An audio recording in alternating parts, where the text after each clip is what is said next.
একজন জেলখানায় যেন একটা পিক পকেটার, সে একদিন স্বাধীনতা দিবসে একটা সংকল্প করলো। আমাদের একটা মিটিং হচ্ছিল, বললো আমি কিছু বলতে চাই। আমি বলে বলো না ভাই। সে শুধু দুটো লাইন বললো, দুটো কথা বললো, আমি যখন জেল থেকে বেরিয়ে যাব আমি আর আসবো না। এর আগে কেমন ফ্রিকোয়েন্সিতে আসতো জানো?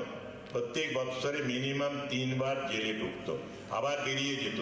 পিক পকেটারদের এইরকমই সাজা হয়, 2-3 মাস থাকে, বেল বন্ড দিয়ে চলে যায়, 200 টাকা 500 টাকা দিতে হয়, প্যারেন্টরা দেয় বাধ্য হয়ে, তারপরে ফিরে যায়।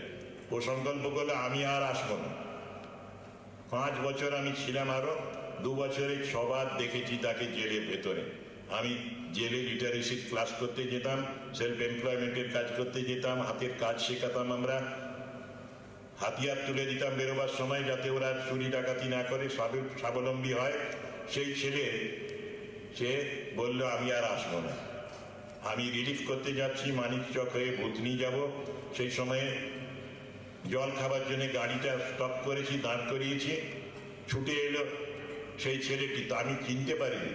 ভেতরে একরকম চেহারা হয় জেলের ভেতরে মানুষের, আবার জেল থেকে ছাড়া পেলে চেহারাই পাল্টে যায়।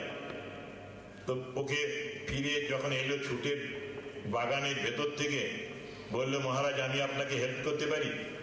আমি বললাম না ভাই, হেল্প দরকার নেই। বলো গাড়ি কি খারাপ হয়েছে, মিস্ত্রি ডেকে দেবো? আমি বললাম না। তারপরে বললাম কোথায় দেখা হয়েছিল? সে কোড ল্যাঙ্গুয়েজের মতো বললো ভেতরে। তখন আমি বুঝে নিলাম, গলাটা শুনে 2-3 বার তো গলাটা শুনলাম, ভেতরে মানে জেলের ভেতরে দেখা হয়েছিল।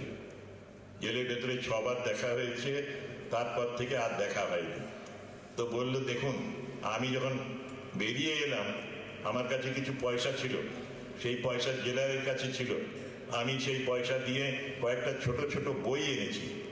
শক্তিদায়ী ভাবনা, thoughts of power, call to the nation, স্বামীজির আহ্বান, এই বইগুলো এনেছি।